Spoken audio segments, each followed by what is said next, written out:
वंदे मातरम विद्यार्थियों और किसी भी कंपटीशन की तैयारी करने वाले स्टूडेंट्स, आज मैं आपके सामने राजस्थान भूगोल से संबंधित कुछ प्रश्नों का अभ्यास कराऊंगा। पहले प्रश्न पूछूंगा, उनके 4 ऑप्शन दूंगा और क्विज टाइप में आपको उसके आंसर देने हैं।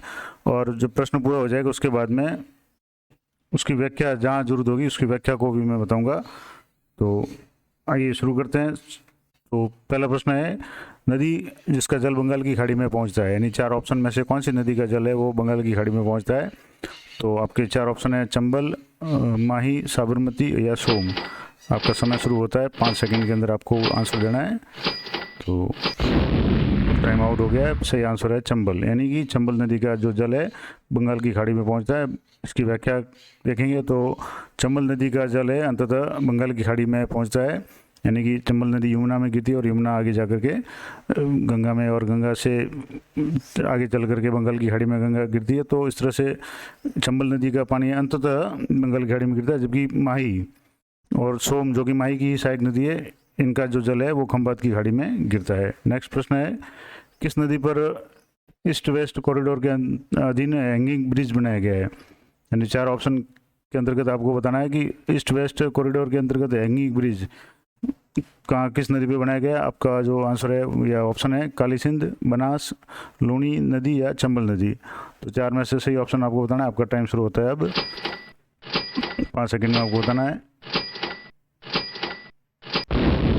Time over. सही आंसर है डी, यानी चंबल, यानी कि चंबल नदी पे ये ईस्ट वेस्ट कॉरिडोर के अंतर्गत है वो हैंगिंग ब्रिज बनाया गया है।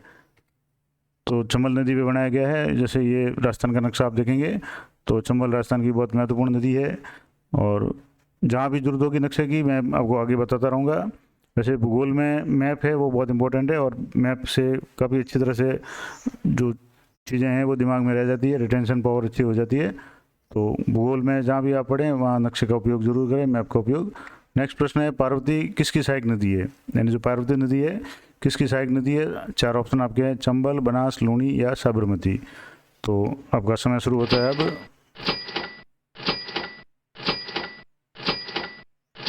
Time over. और इसका सही आंसर है ए, यानी चंबल। जो पार्वती नदी है वो चंबल की सहायक नदी है। इसकी व्याख्या के रूप में देखें तो पार्वती नदी, यह नदी मध्य प्रदेश की विंध्याचल पहाड़ियों से निकलकर 12 में करेहाट के निकट प्रवेश करती है और 12 और कोटा जिलों में बह करके सवाई माधोपुर व कोटा की सीमा पे पालिया गांव के निकट चंबल नदी में मिल जाती है। यानी जो पार्वती नदी है वो चंबल की सहायक नदी है। नेक्स्ट प्रश्न है कि राजस्थान के दक्षिण दिशा से प्रवेश करने वाली नदियों का जो युग्म है वो कौन कौन सा है? यानी राजस्थान में कौन सी नदियाँ वो दक्षिण दिशा से प्रवेश करती है? तो पहला ऑप्शन है चंबल बनास, दूसरा है काली सिंध और लूनी, तीसरा है पार्वती और कांतली, और चौथा ऑप्शन है माही और चंबल। तो आपका समय शुरू होता है, 5 सेकंड में आपको आंसर देना है। Time over. सही आंसर है माही और चंबल। तो वैसे मैं तो इसकी व्याख्या बता दूं कि जैसे राजस्थान की नदियों में, जैसे जिसमें जो ऑप्शन में जो नदियां थी उनमें से जैसे बनास, कांतली और लूनी नदियों का उद्गम स्थल राजस्थान के राजसमंद, सीकर और अजमेर जिलों से होता है।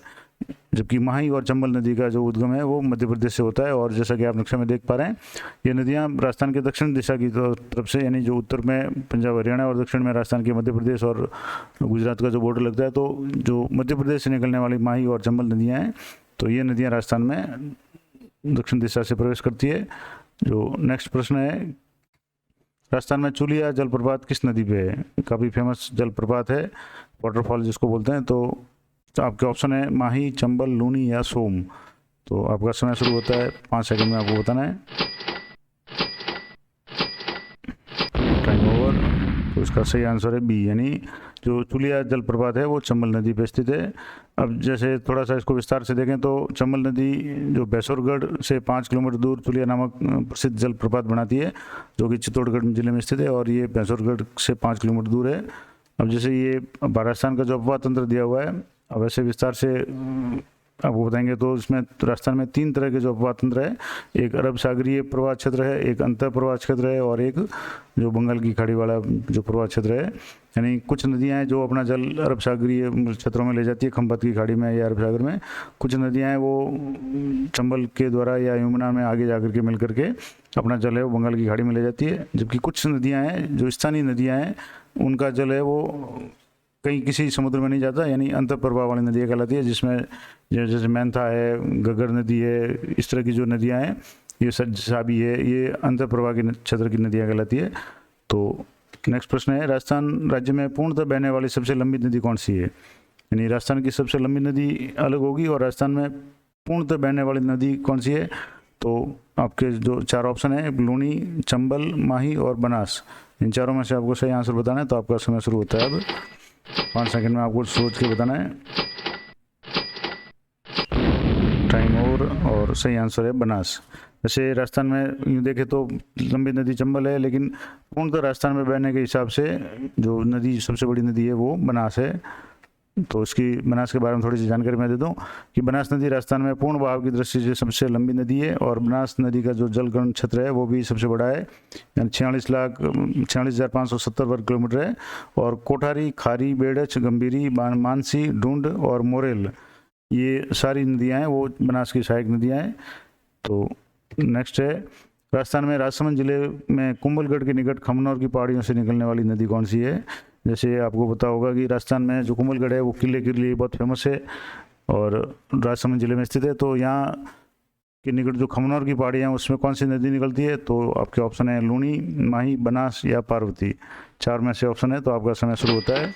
5 सेकंड में आपको बताना है। Time over. और सही आंसर है बनास, यानी खमनौर की जो पहाड़ियों से है वो निकलने वाली नदी है वो बनास है, जो राजस्थान में अंतर प्रवाह की या जो राजस्थान में पूर्णतः बहने वाली नदियों के रूप में सबसे लंबी नदी है। नेक्स्ट इसकी थोड़ी सी जानकारी और दे दूं कि बनास नदी है खमनौर की पहाड़ियों से निकलकर चित्तौड़गढ़, भीलवाड़ा, अजमेर और टोंक में बहती हुई रामेश्वर घाट के निकल चंबल नदी में मिल जाती है। इसे वर्णासा नदी भी कहते हैं, वशिष्ठी नदी भी कहते हैं और वन की आशा आदि नामों से इसको जाना जाता है। यानी बनास नदी है, इसके अन्य नाम है वर्णासा नदी है, वशिष्ठी नदी और वन की आशा। नेक्स्ट प्रश्न है, कौन सा युग्म सही है?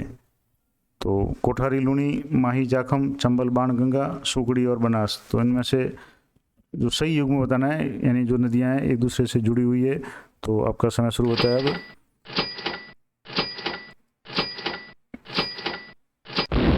Time over. और सही आंसर है बी, यानी माही और जाखम, ये नदियाँ आपस में एक दूसरे से जुड़ी हुई है, जबकि अन्य नदियाँ हैं वो बिल्कुल अलग अलग नदियाँ हैं जिनका कोई आपस में कोई संपर्क नहीं है। तो अब जैसे थोड़ी सी व्याख्या मैं बता दूं कि प्रतापगढ़ की छोटी सादड़ी में भंवर माता के मंदिर की पहाड़ी से निकलकर प्रतापगढ़ और दरियावा तहसील में बहती हुई जो जाखम नदी है वो आगे जाकर के सोम नदी में मिल जाती है और सोम नदी है वो माही की सहायक नदी है। तो ये थोड़ी सी जानकारी थी। नेक्स्ट प्रश्न है, बिशलपुर बांध किस नदी पर स्थित है?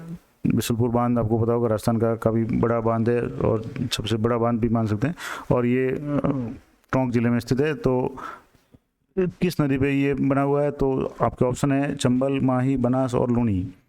4 ऑप्शन में आपको सही आंसर बताना है। आपका टाइम शुरू होता है अब। Time over. और सही आंसर है बनास, यानी बिशलपुर जो बांध है बनास नदी पे स्थित है। अब मैं जो ये प्रश्न बता रहा हूँ ये प्रश्न राजस्थान से संबंधित या विभिन्न जो भी कंपटीशन एग्जाम हुए हैं आज तक जितने भी प्रश्न नदियों से संबंधित पूछे गए हैं वो मैं 2 या 3 जो भी वीडियो है उनमें सभी प्रश्नों को शामिल करने का प्रयास कर रहा हूँ। और जो 2-3 वीडियो नदियों से संबंधित वीडियो आप एक बार देख लेंगे तो नदियों से संबंधित राजस्थान का कोई भी प्रश्न आपका नहीं छूटेगा, ये मेरा वादा है। तो इसकी थोड़ी सी व्याख्या देख लेते हैं कि जो टोंक जिले में बनास नदी पर स्थित बिशलपुर बांध है वो राजस्थान की सबसे बड़ी पेयजल परियोजना है। यानी बिशलपुर जो बांध है वो बनास नदी पे और टोंक जिले में मैंने पहले बता दिया था और ये जयपुर तक इसकी सप्लाई आसपास के ज़िलों में भी पेयजल के रूप में होती है। तो पेयजल का बहुत अच्छी मतलब बहुत बड़ा स्रोत है।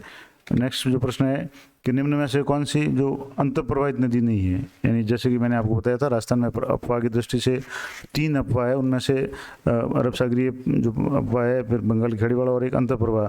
तो तीनों में से कौन सी नदी है वो अंतर प्रवाह की नहीं है? मैंने कुछ उदाहरण भी दिए थे। तो जैसे साबी, खारी, कांतली और कांकणी, इन चारों नदियों में से कौन सी नदी है वो अंतर प्रवाह से संबंधित नहीं है? तो आपका समय शुरू होता है। 5 सेकंड में आपको बताना है। तो टाइम आपका ओवर। और सही आंसर है खारी। खारी नदी ये अंतर प्रवाह क्षेत्र की नहीं, यानी ये किसी और नदी की सहायक नदी है, जबकि साबी, कांतली और जो कांकड़ी नदियाँ हैं ये आगे जाकर के रेत में या मरुस्थल में मिल जाती है, और अंतःप्रवाह की नदी यानी किसी बड़ी नदी में नहीं मिलती और ना ही किसी समुद्र में पहुंचती है। तो इसमें थोड़ी सी व्याख्या मैं बता दूं कि अंतःप्रवाह वाली नदियाँ वो नदियाँ हैं जिनका जल समुद्र तक नहीं पहुंच पाता, यानी जो अपने प्रवाह क्षेत्र में विलुप्त हो जाती है। राजस्थान के जो खास करके जो पश्चिमी राजस्थान के जो मरुस्थलीय क्षेत्र है वहाँ ये नदियाँ पाई जाती है। इनके उदाहरण के रूप में जैसे घग्गर नदी है जो हनुमानगढ़ और यहाँ बहती है। उसके बाद में कांतली नदी है, कांकणी है, मंथा है या मैंथा भी कहते हैं इसको, रूपनगढ़ नाला या रूपनगढ़ भी कहते हैं, साबी है, रूपारेल है। ये सारी नदियाँ हैं अंतःप्रवाह वाली नदियाँ। जबकि जो पहले जो आपने पूछा था मैंने, इसमें से जो खारी नदी है वो अंतःप्रवाह वाली नदी नहीं है। नेक्स्ट प्रश्न है कि जिस नदी का जल किसी खुले सागर में नहीं पहुँचता वह है। तो बात यही है, लेकिन प्रश्न को थोड़ा सा घुमा के पूछा है तो आपको कंफ्यूज नहीं होना है। अभी जैसे मैंने जो व्याख्या बताई थी उसमें आपको पता चल गया होगा कि किसी खुले महासागर में जिसका जल नहीं पहुंचेगा तो वो नदी कौन सी कहलाएगी, तो अंतःप्रवाह वाली नदी कहलाएगी। तो आपको इनमें से अंतःप्रवाह वाली नदी को सिलेक्ट करना है। आपके ऑप्शन है कांतली, साबरमती, सोम या चंबल। तो आपका समय शुरू होता है।